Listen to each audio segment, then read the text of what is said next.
បាទសួស្តីបងប្អូនអរគ្នាខ្ញុំនឹងប្រាប់ពីរបៀបបញ្ជាដ្រូន i1 Max ស៊េរីថ្មីតែស៊េរីនេះដូចជាមួយនឹងស៊េរីចាស់ដែរទេតបមកយើងដាក់ថ្មតេឡេហើយយើងបើកតេឡេមកអញ្ចឹង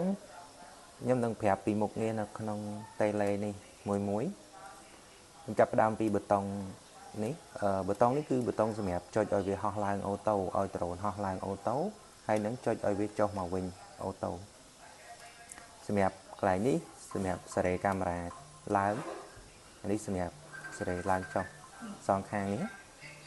ហើយកន្លែងនេះឡើងលបឿនប៊ូតុងនេះចុចលបឿនចុច1លបឿនលេខ2ចុចមួយទៀតលបឿនលេខ3ចុចមួយទៀតឡើងចុះមកលបឿនលេខ1វិញត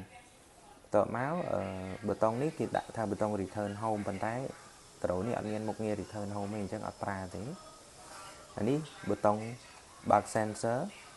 ប៊ូតុងនេះសម្រាប់ថតរូបប៊ូតុងនេះសម្រាប់ថតវីដេអូប៊ូតុងនេះសម្រាប់បិទបើកភ្លើងនៅលើដ្រូន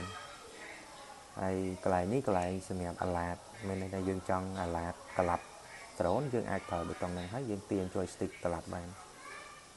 ហើយ joystick នេះគឺដូចតែដ្រូនទូទៅដែរទេទៅលើចុះក្រោមឆ្វេងស្ដាំមុខក្រោយងាកឆ្វេងស្ដាំគឺមុខងារ joystick នេះគឺដូចដ្រូនទូទៅដែរអញ្ចឹងនៅលើហ្នឹងគឺមានតែប៉ុណ្្នឹងទេអញ្ចឹងខ្ញុំនឹងបង្ហោះឲ្យបងប្អូនមើលអញ្ចឹងយើងចាប់ដើមបើកដ្រូនណាចឹងដ្រូនរបស់យើងដំណើរការហើយពេលដែលយើងបើកតេឡេមកដ្រូនគឺវាស្គាល់គ្នាអញ្ចឹងពេលដែលស្គាល់គ្នាវាឈប់ញាក់ភ្លើងអញ្ចឹងយើងចុចបិទភ្លើងចុចប៊ូតុងនេះមកចុចបើកភ្លើងវិញវាបើកហើយអញ្ចឹងអានេះសេរីកាមេរ៉ាឡើងអានេះសេរីចុះនេះកន្លែងដាក់ទូរស័ព្ទអញ្ចឹងយើងយកទូរស័ព្ទយើងមកដាក់ណាអញ្ចឹងខ្ញុំនឹងប្រាប់ពីរបៀបភ្ជាប់យើងចូលទៅកន្លែង Wi-Fi ចូលកន្លែង Wi-Fi មកវានឹង load ឈ្មោះ drone អញ្ចឹងវា load ឈ្មោះ drone មកហើយយើង connect មកពេលដែល connect ជាប់ហើយយើងទៅបើក app របស់វា Key UFO អញ្ចឹងយើងចុចបើកមកបន្ទាប់មកយើងចុច start មកអញ្ចឹងកាមេរ៉ាហើយនឹង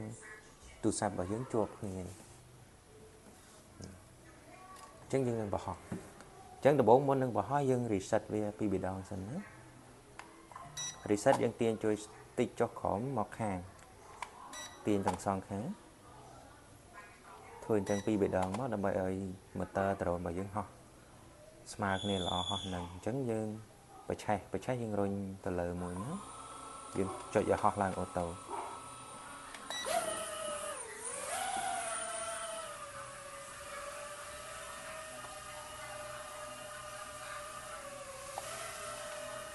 កាមេរ៉ាច្បាស់គួរសមកាមេរ៉ាអញ្ចឹងយើងទាញ joystick នេះមកចុះក្រោមនេះឡើងលើងាកឆ្វេងងាកស្ដាំប្រើ joystick នេះទៅមុខមកក្រោយប្រើ joystick ខាងស្ដាំ